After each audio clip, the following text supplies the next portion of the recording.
शांतिनाथ भगवान की। परम उपकारी संत श्रोमणी आचार्य गुरुवर विद्यासागर जी महामुनिराज की। परम पूज्य मुनि श्री 108 दुर्लभ सागर जी महाराज की। 1008 श्री शांतिनाथ महामंडल विधान की। परम पूज्य मुनि संतान सागर जी महाराज की। बहुत ही सौभाग्यशाली हैं आप लोग भी, और इस मायने में हम भी कम सौभाग्यशाली नहीं है जो ऐसी सिद्ध भूमि में शांतिनाथ भगवान के चरणों में शांतिनाथ भगवान की आराधना करने का यह सुअवसर प्राप्त हुआ। निश्चित रूप से शांतिनाथ भगवान का यह विधान जो अभी अपन पढ़ रहे थे, एक एक शब्द हमारे जीवन में परिवर्तन लाने वाला है। उसको केवल मात्र हम छोड़ देते हैं कि हाँ बस ये तो करते ही रहते हैं। यदि सामान्य से लेंगे तो सामान्य ही हमारे जीवन में घटित होगा, और यदि विशेषता से ले लेंगे, विशेष रूप से इसको ग्रहण कर लेंगे तो जीवन भी हमारा विशेष बन जाएगा। कल हमने गुरु के बारे में कुछ बताया था, क्योंकि गुरुकुल में हम बैठे हैं तो निश्चित रूप से गुरु और शिष्य दोनों की बात होनी चाहिए। गुरु से शिष्य की कौन सी बात अनजानी है? गुरु से शिष्य की कौन सी बात अनजानी है? सागर को मालूम है कितना पानी है, सागर को मालूम है कितना गहरा पानी है। इस रूप से यदि गुरु जो है उसको शिष्य की सब बात मालूम है, लेकिन फिर भी कुछ बातों को नजरअंदाज कर देते हैं और कुछ बातों को उसको ऊपर उठाने के लिए निश्चित रूप से उसको डांट फटकार भी लगाते हैं। आचार्य श्री जी का वह हाइकू याद रखेंगे जीवन में कि बिना डांट के, बिना, सुन रहे हो बच्चों, बिना डांट के शिष्य और शिष्य का भविष्य ही क्या? शिष्य और शिष्य का भविष्य ही क्या? जैसे कोई दवाई रखी है कोई बोतल में, शीशी में, और उस पे डाट यानी ढक्कन नहीं है और लुढ़क गई। तेल की शीशियां थी अपने घर में तो लुढ़क गई भरी हुई। अब का वो सारो तेल बगैर को है ना, कोई काम को न रहो। इसी प्रकार से शिष्य और शिष्य पर भी यदि डांट होगी तो उसके भीतर के जो गुण हैं वो काम आएंगे, अन्यथा वो रावण की तरह कहाँ चले जाएंगे कोई पता नहीं रहेगा। इसी प्रकार से एक और होता है, इसका दूसरा अर्थ आचार्य श्री जी और लगाते हैं। गुरुओं से भी कहना चाहता हूँ, डांट होती ना, पहले डांट दूसरी होती थी, बोतल के ऊपर एक डॉट होती थी, लकड़ी की बनी हुई रहती थी। अब बस ज्यादा टाइट कर दिया, अंदर घुसा दी, तो जब कभी भी तेल निकालोगे या दवाई निकालोगे तो पहले वह डांट आड़े आ जाएगी, वह पहले आड़े आ गई, माल बाहर नहीं आएगा। इसलिए डांट उतनी होनी चाहिए जितनी उसमें जरूरत है, ठीक है ना, बात बात पर नहीं।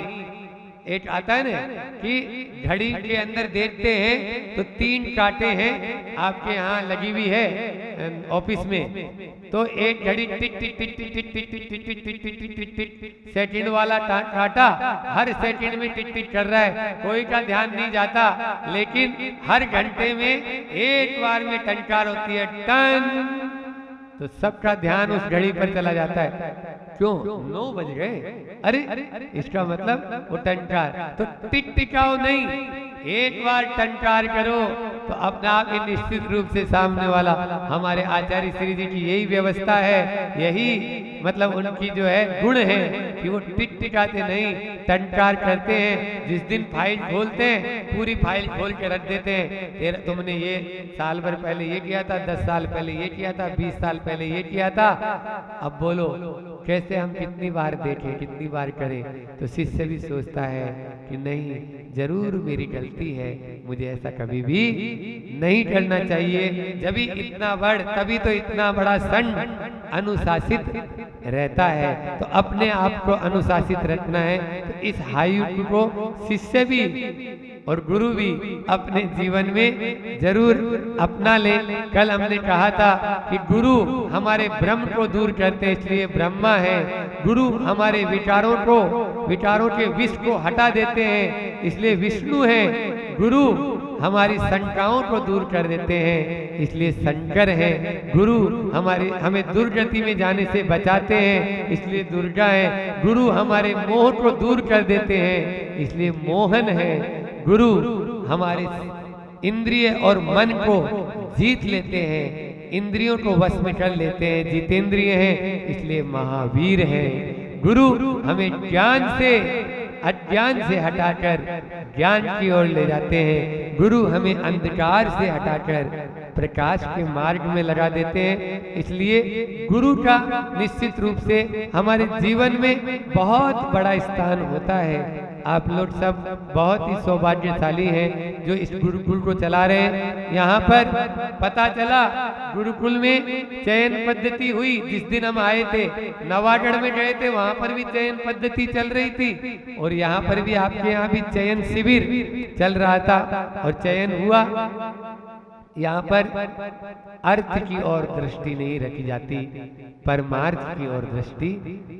आचार्य श्री जी कई बार बोले हैं, शिक्षा, चिकित्सा और न्याय।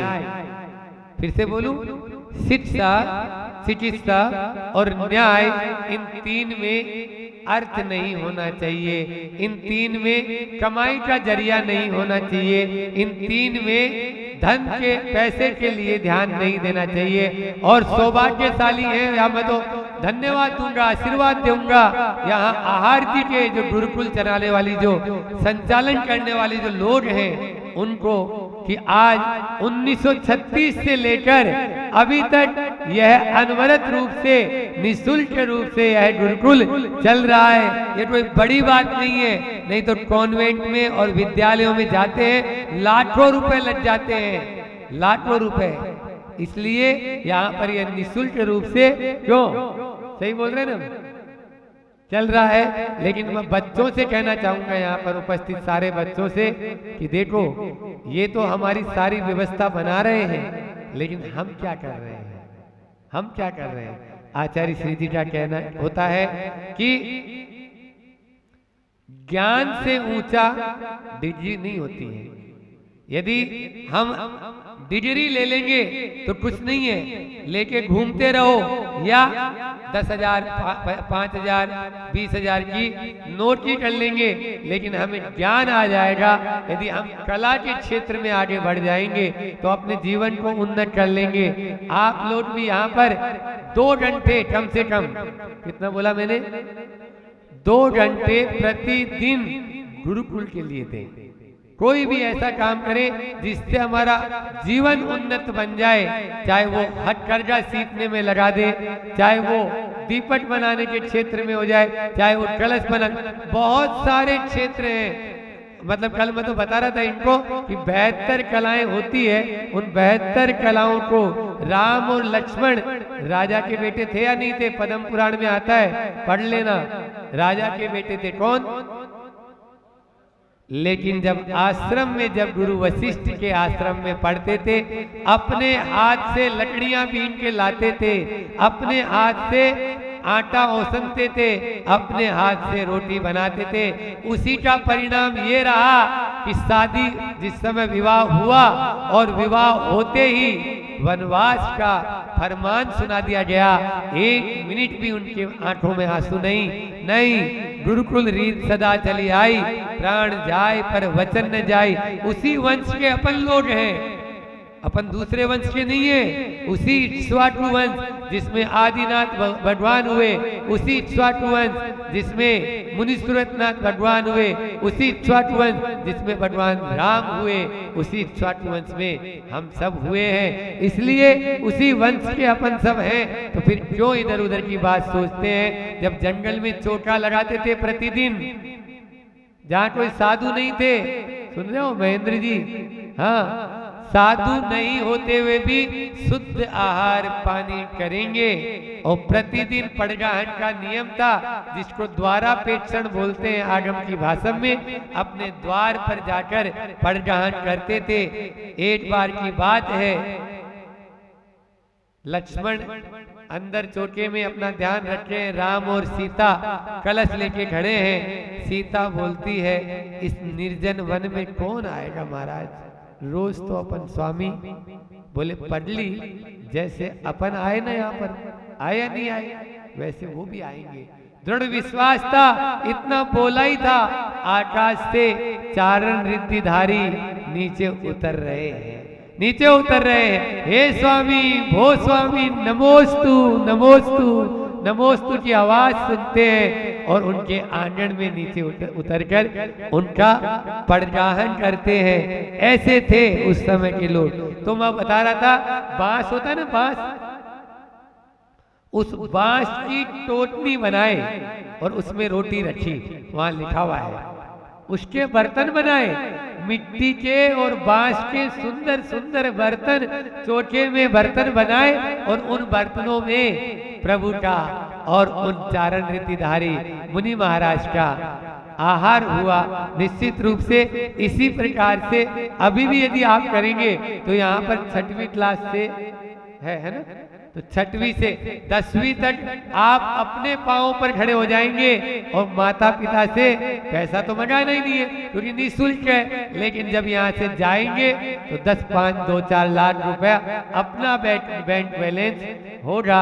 इसलिए हथकरघा सीख सकते हैं, कौशल के क्षेत्र में आप अपने आप को उन्नत कर सकते हैं। हर व्यक्ति केवल नौकरी का ही ध्यान मत रखो, यहाँ के बैठे हुए गुरुओं से भी या जो गुरुजन हैं, शिक्षकों से भी हमारा अनुरोध रहेगा कि उनको ऐसी कला दें जिसके माध्यम से वो अपने पांव पर खड़े हो जाएं और यहाँ से जब 10वीं क्लास पढ़ ले, 10वीं कक्षा पढ़ ले, उसके बाद में वो 8,000, 10,000, 15,000 महीना तो यूं ही छाप ले, यूं ही छाप ले, नोट छाप ले।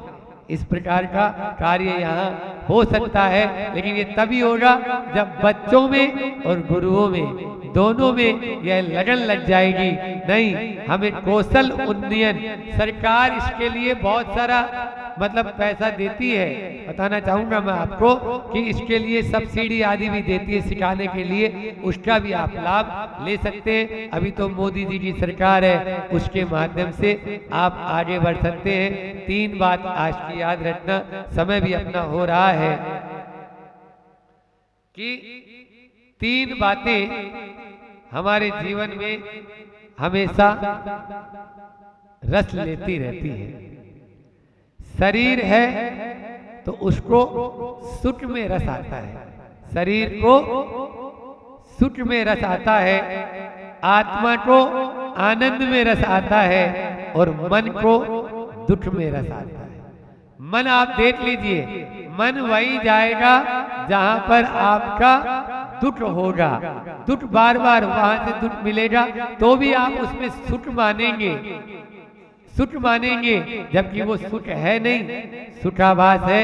3 दिन से मैं यहाँ पर हूँ और 3 दिन से एक कुत्ते को देख रहा हूँ। छोटा सा बच्चा है, वो कुत्ता कहीं से हड्डी उठा के ले आता है, मन में है इस हड्डी में रस आ रहा है। मन में क्या है बोलो, इस हड्डी में रस आ रहा है, मन में दुख है, लेकिन फिर भी उसमें शरीर में सुख, वो सुख मान रहा है, इससे मुझे रस मिलेगा और मैं अपने शरीर को पुष्ट करूंगा। अरे भैया, उसमें रस नहीं है, ध्यान में आ रहा है? उसको सूखी हड्डी को जो चबा रहा है वो तो मसूड़े जो तुम्हारे छिल चुके हैं, उस मसूड़ों को छिलने से जो खून बह रहा है, अपने ही खून को वो रस मान रहा है। यही मूर्खता उस कुत्ते की नहीं है, यही मूर्खता संसार के, हम यहाँ वालों की नहीं बोल रहे, हाँ यहाँ वाले हैं, लड़वाई वाले हैं, खड़गापुर वाले हैं, टीकमगढ़ वाले, वो तो बहुत अच्छे हैं, बहुत ही अच्छे हैं, है ना, उनकी कोई भी कमी नहीं है। वो इंद्रियों में या इस मन में सुख या दुख नहीं मान रहे हैं, वो तो इससे वंचित रह रहे हैं। वंचित क्यों रह रहे हैं, ये कारण आपको जानना होगा। इसलिए आत्मा में आनंद है, शरीर में सुख मानते हैं और शरीर सुख चाहता है। अभी गर्मी का मौसम है, पंखे में थोड़ी सी लाइट जाते ही आप लोगों को लगने लगता है जो क्या हो। अब शांति विधान तो एक तरफ और वो बार बार ध्यान ऊपर ही जा रहे हैं। जो कब घूमे कमेटी वालों को तो बस क्या है, जनरेटर भी नहीं चला सकते, इस प्रकार से कोसते रहते हैं। ये सब हमारी मन की परिणति है। वो साधु जो तपी हुई द्रोणगिरि के उस शिला पर खड़ा है और सूरज की तरफ मुख किए हुए है, क्या उसको गर्मी नहीं लगी बोलो? लेकिन मन की परिणति है, मन के हारे हार है, मन के जीते जीत। आप यदि मान लेंगे तो हार है और ठान लेंगे तो जीत है। इसलिए ठान लो तो निश्चित रूप से आगे बढ़ेंगे। इतना ही रखते हैं। अब अभी पूरे पूज्य महाराज श्री जी को भी अपन सब सुनेंगे।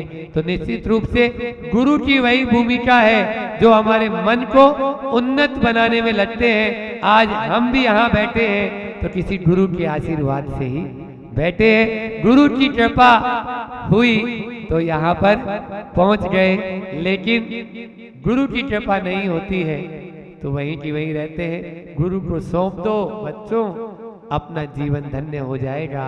ये इतना ही कहकर मैं अपनी वाणी को विराम कर देता हूँ। बोलिए अहिंसा परमो धर्म की। आचार्य गुरु और विद्यासागर जी महामुनि राज की। हम लोग यहाँ पर भक्ति करने और आराधना के लिए आए हैं ना, भक्ति करने आए ना। तो हमारी भक्ति हो रही है प्रभु के लिए, लेकिन कैसी होनी चाहिए, किस प्रकार की होनी चाहिए समझते हैं अपन। भक्ति तो है, लेकिन भक्ति में क्या होना चाहिए वो समझते हैं। जैसे उदाहरण के माध्यम से हम आपके सामने अपनी बात रखते हैं कि सेव परमल आप खाते हो सेव परमल, और सेव परमल में अगर आप चटनी डाल देते हो तो वो जो स्वादहीन सेव परमल है ना, वो भी बड़े अच्छे लगते हैं। फिर तो एक प्लेट की जगह आप शायद 2 प्लेट खा लेते होंगे। होता है ना, बोलो होता है? ऐसा नहीं होता। दूध है, उस दूध में अगर शक्कर डाल दें, मीठा डाल दें, तो वो दूध क्या और ज़्यादा अच्छा लगने लग जाता है। वो भोजन है, उस भोजन में नमक डाल दें तो भोजन बहुत स्वादिष्ट लगने लग जाता है, बहुत अच्छा लगने लग जाता है। वो जो हलवा है, उस हलवे में घी भी डल जाए, बादाम भी डल जाए, पिस्ता भी डल जाए, काजू भी डल जाए तो बड़ा आनंद आता है। तो क्या हुआ, कुछ डल जाए तो आनंद की अनुभूति ज़्यादा होती होगी। उसी प्रकार से आपने भगवान की भक्ति करी, वचन से करी, काया से करी। इस आराधना में अगर अंतःकरण अर्थात वो आपका मन शामिल हो जाए तो आराधना की ताकत और बढ़ जाएगी और अच्छी हो जाएगी। आप आराधना तो कर रहे हो, लेकिन वो आराधना का असली आनंद जब आएगा जब भाव पूर्वक करोगे, मन से करोगे, समझते हुए करोगे और भक्ति पूर्वक करोगे, तो वो जो आराधना है उस आराधना का फल भी मिलेगा और उसका फल की अनुभूति भी आपको प्राप्त हो गई होगी। एक वास्तविकता आपके सामने रखता हूँ। अब जैसे मान लीजिए पाव भाजी खाने आप गए, तो पाव भाजी में क्या है, पौष्टिकता है क्या? स्वादिष्टता तो है, लेकिन पौष्टिकता बिल्कुल नहीं है। ठीक, बहुत अच्छी बात है। वो जो नीम का रस है, वो जो नीम की गोली है, वो आप खाते हो, उसमें पौष्टिकता तो है लेकिन स्वादिष्टता बिल्कुल नहीं है। बहुत अच्छी बात है। आपने मिट्टी उठाई और मिट्टी को खाया, ना उसमें स्वादिष्टता है और ना उसमें पौष्टिकता, कुछ नहीं है। मान लीजिए बादाम उठाई और बादाम खाई आपने। खाने पीने की चीज इसलिए ज्यादा लेता हूँ, आप जल्दी समझ जाते हो। तो बादाम में बादाम खाए, बादाम में क्या है, बोले महाराज जी पौष्टिकता भी है और बताओ ना क्या है, स्वादिष्टता भी है। इसी प्रकार मैं आपसे कहना चाह रहा हूँ, ये जो धर्म आराधना है जो आप यहाँ करने बैठे हैं, इसमें क्या है, पौष्टिकता अवश्य है पर स्वादिष्टता आपको लानी पड़ेगी। स्वादिष्टता आपको लानी पड़ेगी। और स्वादिष्टता कब आएगी? भक्ति से। भाव से और मन से आप भक्ति करोगे तो निश्चित तौर से इस धर्म आराधना में वो पौष्टिकता तो है, स्वादिष्टता भी आ जाएगी, बिल्कुल आ जाएगी। वो दूध रखा है पर वो दूध मानव के सामने रखा है, अब वो शक्कर वाला रखा है और बिना शक्कर वाला रखा है, आप कौन सा पियोगे? शक्कर वाले पियोगे ना। तो जब सामने भक्ति करना ही है तो भैया मन से करो ना, अंतकरण से करो ना। अगर मन से भक्ति करोगे तो बहुत अच्छा आनंद आता चला जाएगा, आता चला जाएगा।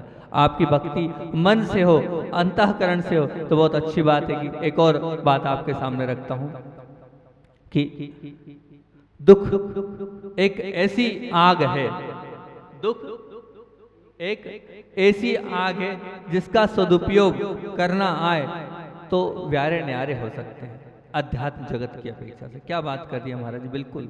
दुख एक ऐसी व्यक्ति, एक ऐसा तत्व है, उसका लाभ उठा सकते हो, परंतु कैसे? अध्यात्म जगत से। क्योंकि स्पष्ट बता दें हम आपको कि जिसने पीड़ा सहन करी है, जिसने कष्ट सहन किया है, जिसने अपने आप को कष्टों में आगे रख के डाला है, उसने उसका फल उसको आगे जाकर बहुत अच्छा मिला है। देख लीजिए, आप अपने जीवन में भी देख लीजिए। वो स्त्री माता बनती है तो कैसे बनती है? कष्टों को सहन करना पड़ता है जब वो माँ बनती है।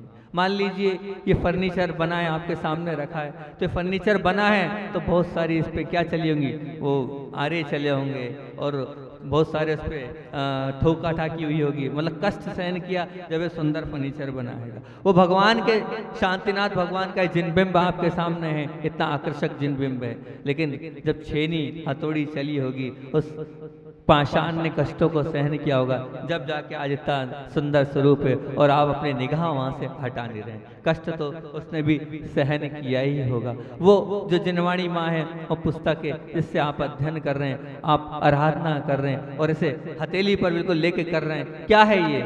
उसका कारण उस पेपर ने भी कष्ट सहन किया होगा, वो छपाई हुई होगी तो दर्द उस कागज ने भी सहन किया होगा, तो आज पूज्यता बन गई है। मतलब हर व्यक्ति को कष्ट जो सहन करता है, वो कष्ट जो सहन करेगा वो पूज्यता दिलाएगा। तात्पर्य क्या है? पीड़ा से बचने वाला पुरस्कार से वंचित रहता है। ध्यान से सुना मेरी बात को। पीड़ा से बचने वाला पुरस्कार से वंचित रहता है और पीड़ा को स्वीकार करने वाला पुरस्कार पाता जाता है। इसलिए बच्चों ध्यान रखना, जितनी पीड़ा सहन करोगे उतना आप मजबूत बनते चले जाओगे। कष्ट सहते चले जाओ।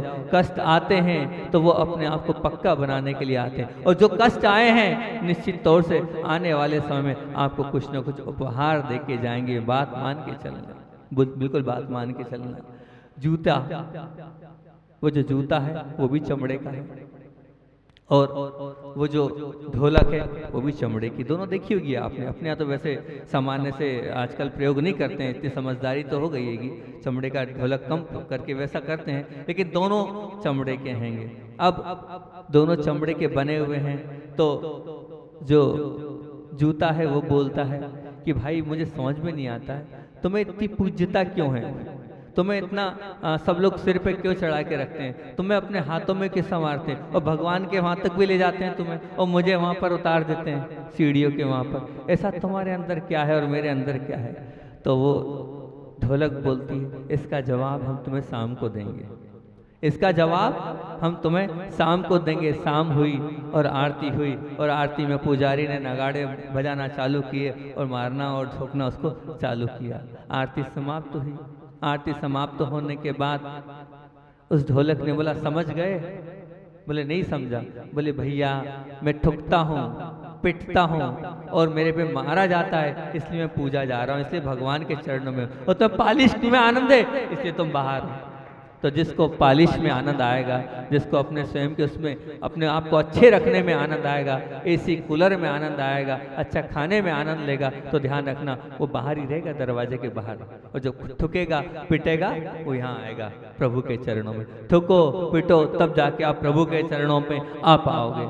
आचार्य भगवंत पूज्यपाद स्वामी इष्टोपदेश में बहुत अच्छी कारिका इस विषय पर लिखते हैं। वो बोलते हैं बहुत अच्छी कारिका है, यद जीवस्योपकाराय तद्देहस्य उपकार, और यद देहस्योपकाराय तद जीवस्य उपकार। मतलब क्या बोलते हैं यहाँ, अगर जीव को आपने जितना कष्ट दिया उतना आत्मा का कल्याण होता चला जाएगा। जीव जितना मतलब क्या, शरीर जितना कष्ट भोगेगा आत्मा उतना उसको लाभ मिलता चले जाएगा, आत्मा की उससे उत्कृष्टता पता चल जाएगी, आत्मा ऊपर उठते चले जाएगी। और जहां आपने इस जीव को अच्छे से रखा वहां आपकी आत्मा का कल्याण कभी नहीं होने वाला। मतलब जितना कष्ट सहन करोगे उतना आपकी आत्मा का कल्याण होता चला जाएगा। और आत्मा का कल्याण ही तो धर्म है। धर्म है क्या?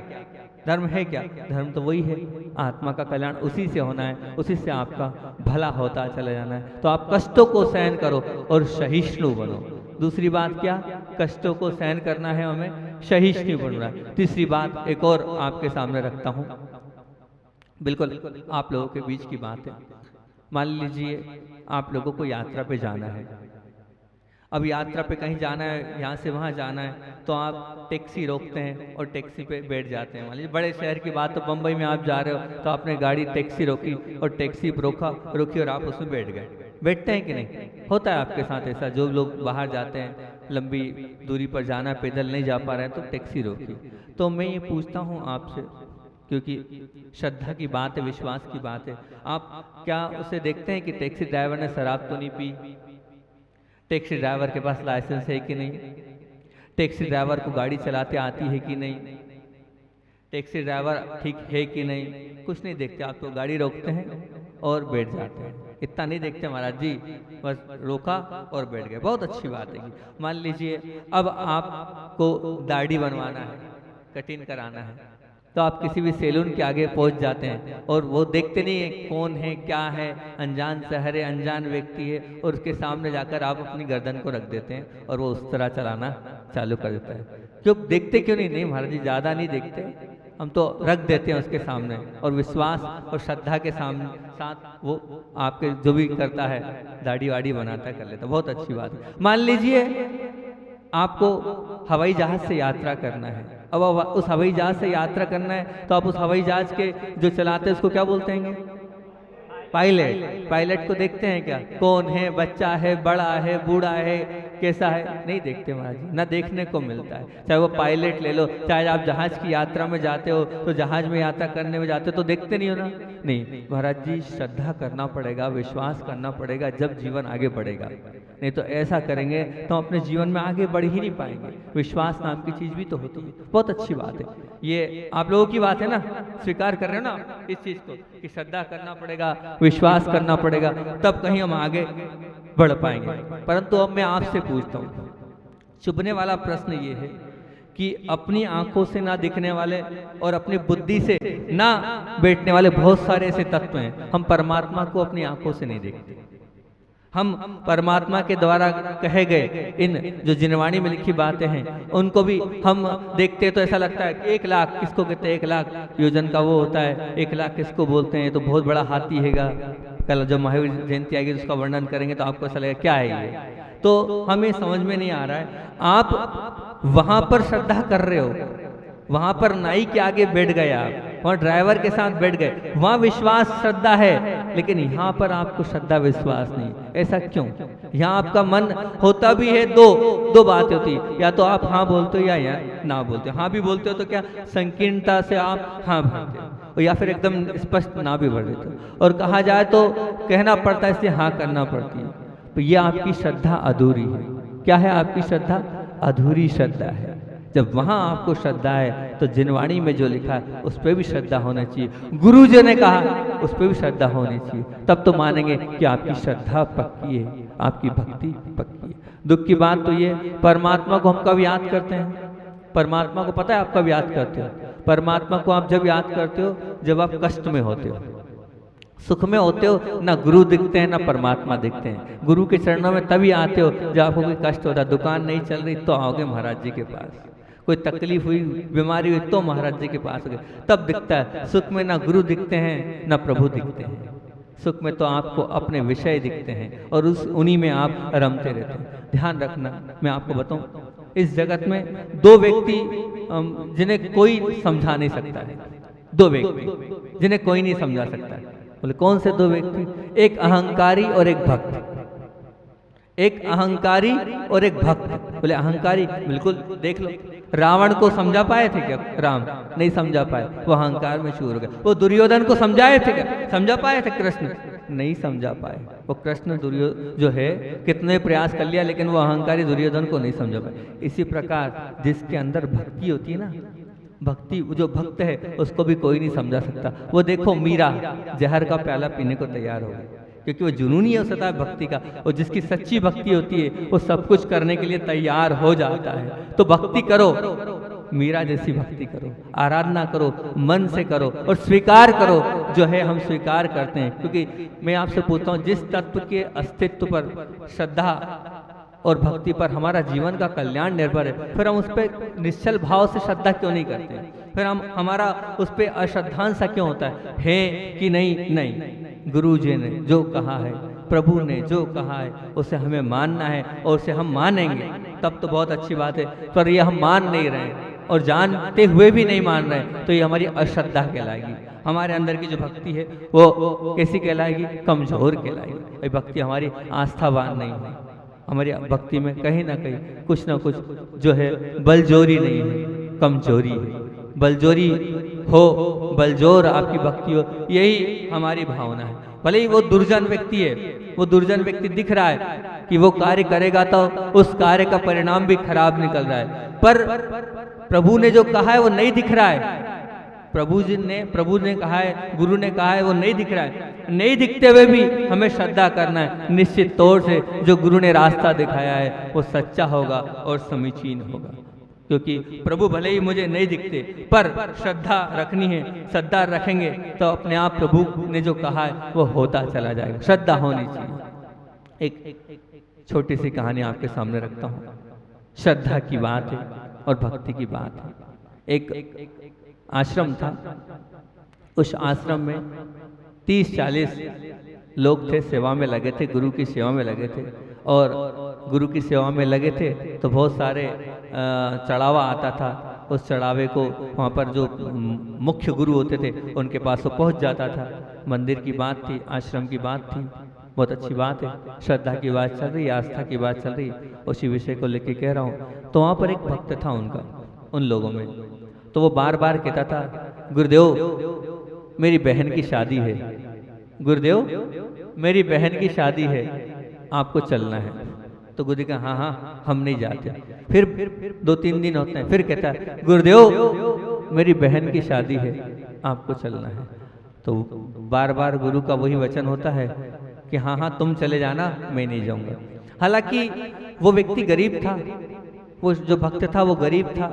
वो इसलिए कह रहा था, बार बार याद इसलिए दिला रहा था कि मैं गरीब हूँ, कुछ ना कुछ गुरु के माध्यम से मिल जाएगा तो बहुत अच्छी बात है। तो मेरी बहन की शादी धूमधाम से हो जाएगी, इतनी सेवा कर रहा हूँ। तो उसे बहुत विश्वास था, वो बार बार कहते जा रहा था। अब एक वो घड़ी आई गई कि अब 2-3 दिन बाद बहन की शादी है। तो बहन की शादी है तो उन्होंने कहा, गुरुदेव बहन की शादी है, आपको चलना है और 2-3 दिन बाद है। तो गुरु ने कहा, नहीं हम तो नहीं जा रहे शादी में, आप जाओ। तो उसे बड़ी आशा थी कि गुरु कुछ तो दे देंगे। मैं, और गुरु को मालूम है बहुत गरीब हूँ, और उसके बावजूद भी गुरु कुछ नहीं दे रहे हैं, ये तो ठीक नहीं कर रहे हैं गुरु हमारे साथ। अब वो थोड़ा आगे बढ़ा, गुरु बोला इधर आओ इधर आओ। तो वो बड़े खुशी से गया, बोले चलो गुरु कुछ ना कुछ तो देंगे जिससे मेरी बहन की शादी हो। बोले एक काम करो, 3 लोगों को बुलाया, बोले 3 लोगों को साथ ले जाओ, काम में हाथ बटाएंगे, तुम अकेले कहाँ परेशान होगे। और फिर बोले वो जो टोकनी है वो टोकनी उठाओ। तो उसने टोकनी उठाई, ये 5 अनार हैं, ये 5 अनार अपने साथ ले जाओ। 5 अनार हैं, इन 5 अनारों को अपने साथ ले जाओ। अब यहाँ उसकी श्रद्धा टूट गई, यहाँ उसकी आस्था टूट गई गुरु के प्रति। रास्ते भर वो एक ही बात बोलते चला, कैसे गुरु हैं, अरे इतना आता है चढ़ावा, इतना सब कुछ है उनके पास, क्या करेंगे वो, मुझ गरीब को दे देते तो मेरी गरीब बहन की शादी हो जाती। वो जानते हैं मैं बहुत गरीब हूँ, उसके बाद भी उन्होंने कुछ नहीं दिया मुझे। बड़ा दुख है, बड़ा कष्ट है, कैसे गुरु हैं ये। और मैं इनको कितनी श्रद्धा से रात दिन इनकी सेवा में लगा रहता हूँ, रात दिन इनकी भक्ति में लगा रहता हूँ, उसके बाद भी इनने मेरे लिए कुछ नहीं सोचा। अश्रद्धा सी हो गई। आप लोग भी ऐसे ही, यहाँ जितने बैठे वैसे ही हो, कुछ आशा है हम लोगों से और हम लोगों ने वो आशा की पूर्ति नहीं करी, आप लोगों की ऐसी अश्रद्धा हो जाती है। कैसे महाराज हैं, कैसे क्या हैं, इससे अश्रद्धा बहुत जल्दी हो जाती है आप लोगों की।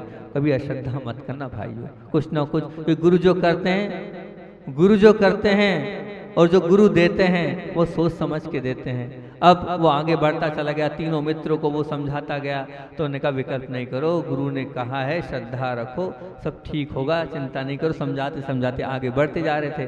गांव दूर था, अगले गांव रात्रि विश्राम करना था। शाम हुई और शाम होते ही उन्होंने सोचा विश्राम कर रहे थे, तो वहाँ जो अगले गाँव जाना था, दूर गाँव था, तो विश्राम कर रहे थे। तो राजा के सैनिक लोग ढिंडोरा पीट रहे थे, जिस किसी के पास भी अनार हो तो अनार चाहिए। क्या? जिस किसी के पास भी अनार हो तो अनार चाहिए। तो उन तीनों और वो जो था साथ में भक्त, उन्होंने कहा अनार चाहिए। उन्होंने पूछ लिया सैनिक से, आखिर अनार किस लिए चाहिए, अनार का क्या काम? बोले हमारे गांव में, हमारे देश में, हमारे इसमें अभी अनार की उपलब्धता नहीं है, अभी अनार नहीं मिल रहे हैं और अभी अनार की बहुत आवश्यकता है। बोले क्या हुआ? बोले हमारे जो राजा साहब है उनकी सुपुत्री राजकुमारी बहुत अस्वस्थ है और वैद्य ने कहा है कि अनार के रस से इस औषधि को दोगे तो निश्चित तौर से ये स्वस्थ हो जाएगी, नहीं तो इसके प्राणों का बचना बहुत ही मुश्किल है, बहुत मुश्किल है। तो उन्होंने कहा लो ये 5 अनार।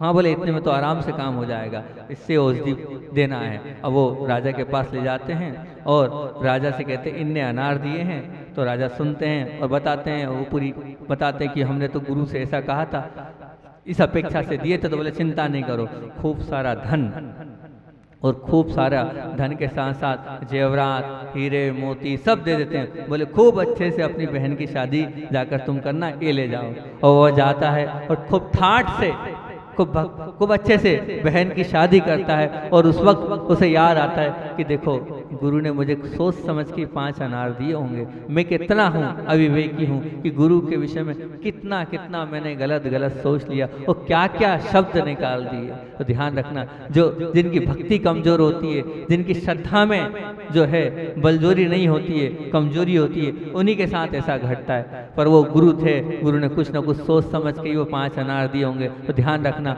आपकी भक्ति ऐसी नहीं होनी चाहिए। आपकी भक्ति में क्या होना चाहिए? दम होना चाहिए कि हाँ जो कहा है हम वो करेंगे। सच्चे भक्त वही होते हैं जो देव शास्त्र गुरु की बात को बिल्कुल मानते हैं, उनका कल्याण निश्चित तौर से होता चले जाता है।